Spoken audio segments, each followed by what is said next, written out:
You are listening to episode 334 of the Peaceful Mind Podcast.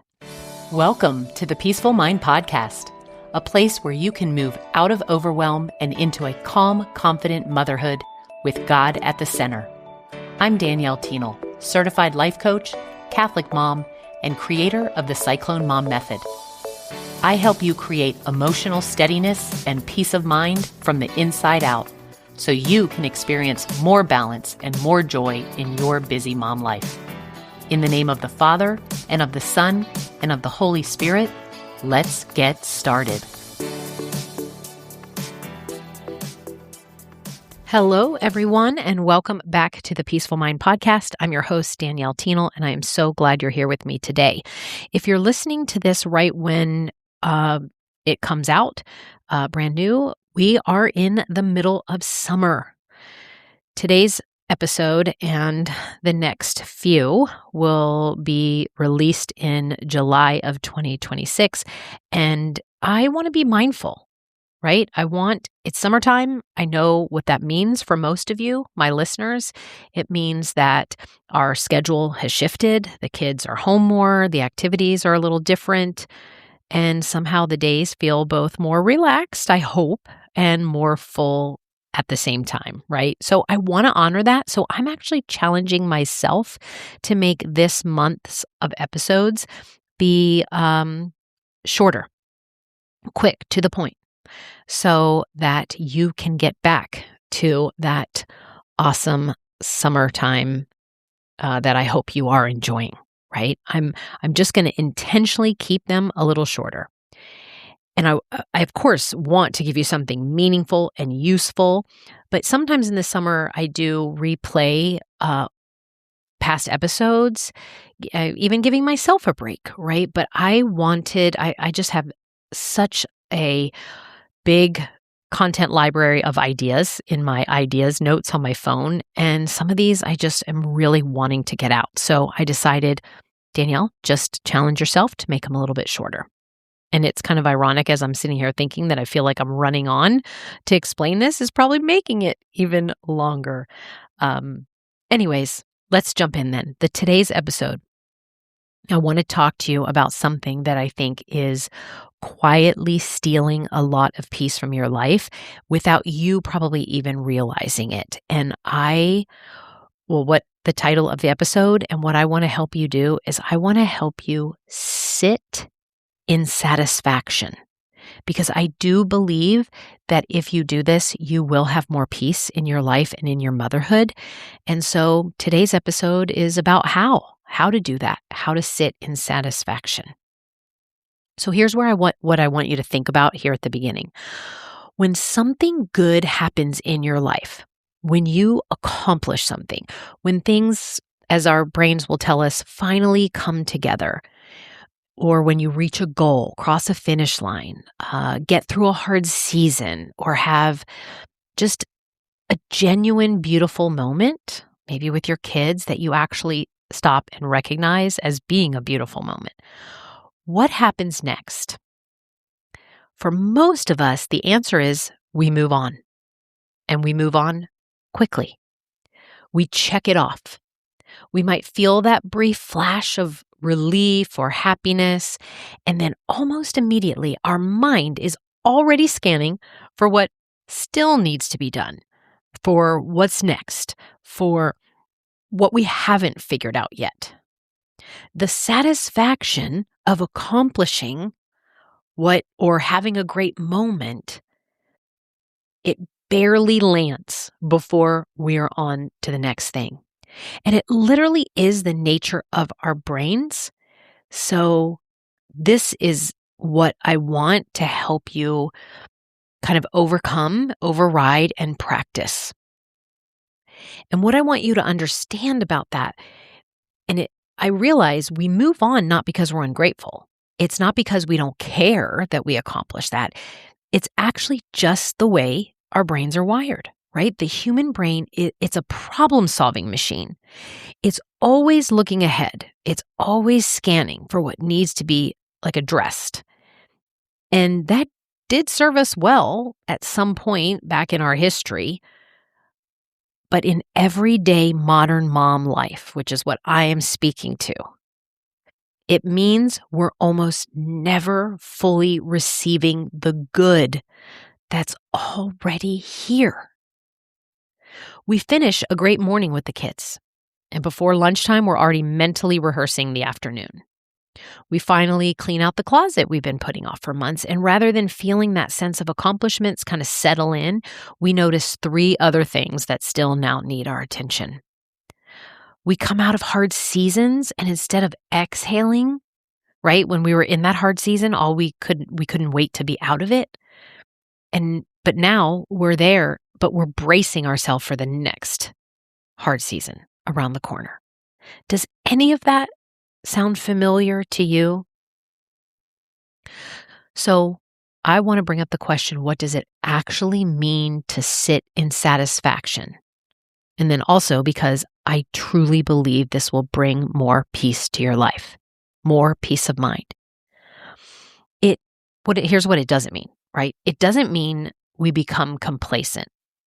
I want to say that clearly because I know for many of you, the idea of contentment can feel a little dangerous. Like if you slow down, if you feel okay where things are, then you'll stop trying, you'll stop growing, you'll stop feeling motivated to go after it.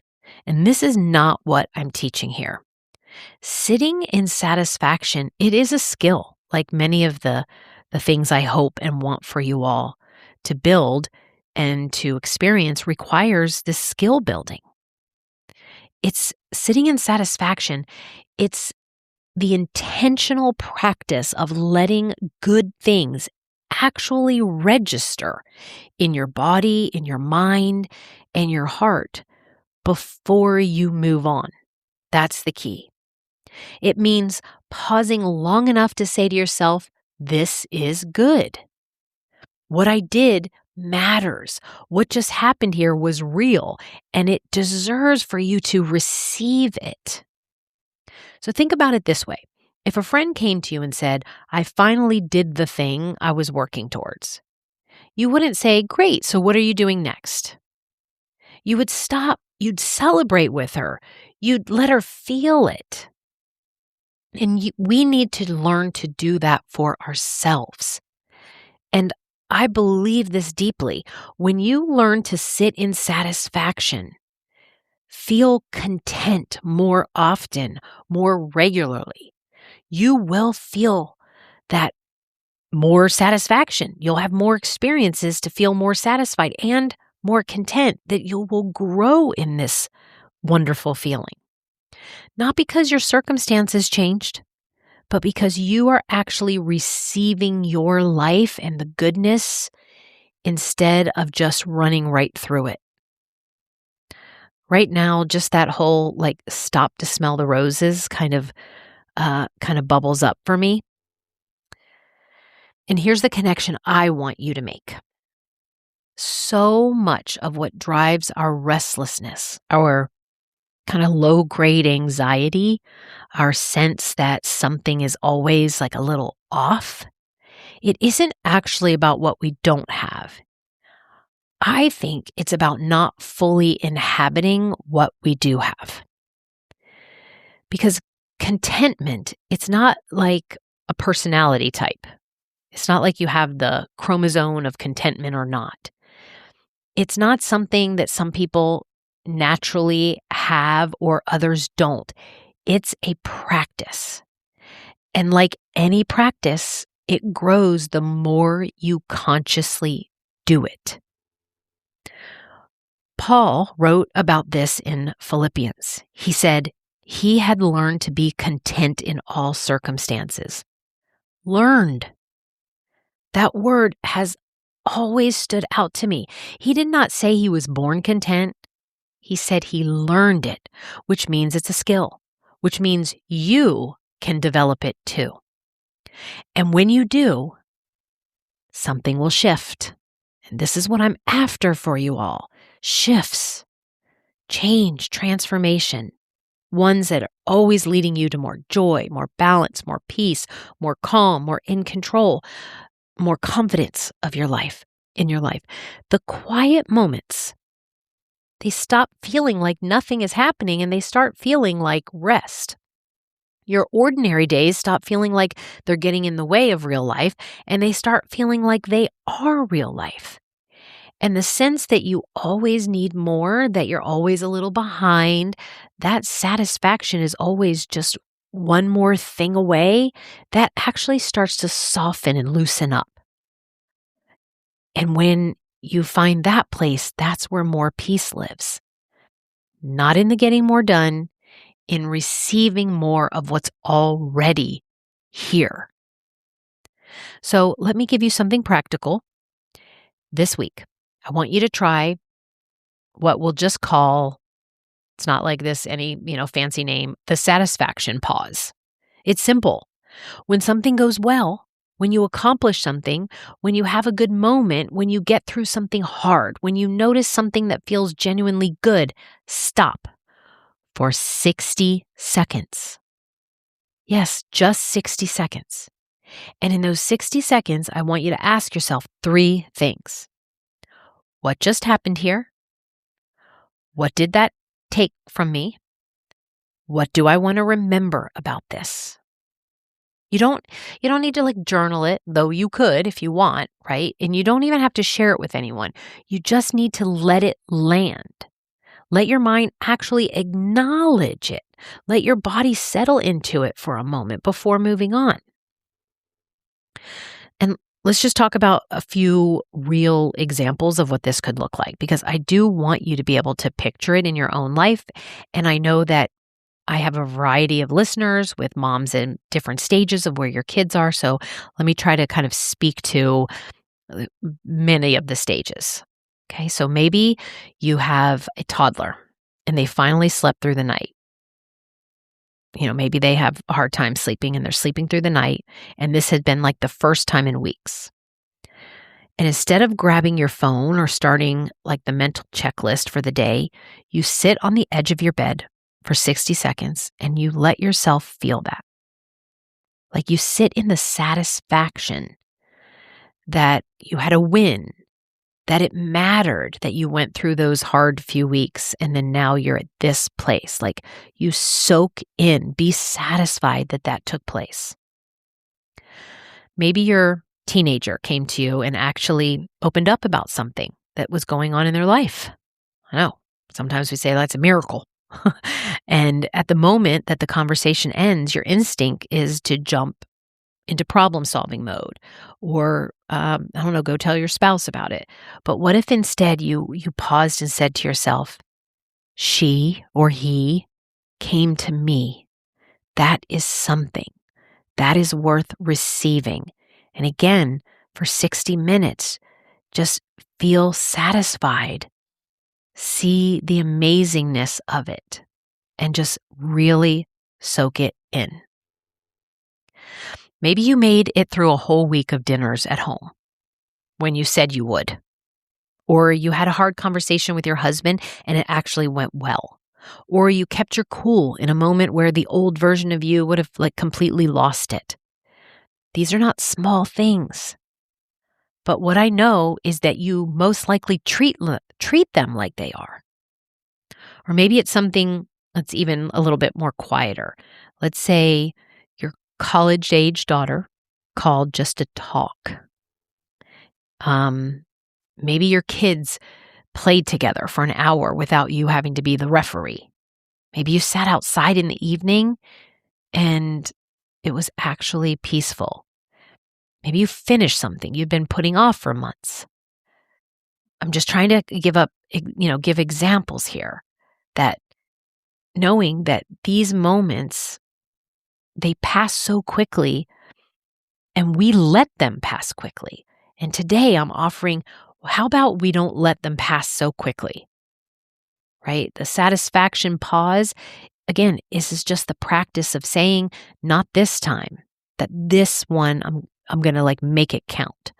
I'm going to let this win actually reach me.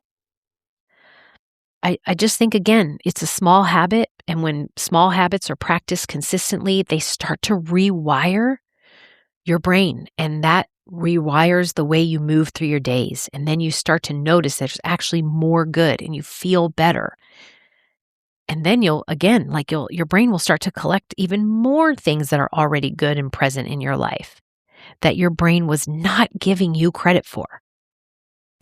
And that's the part that changes everything.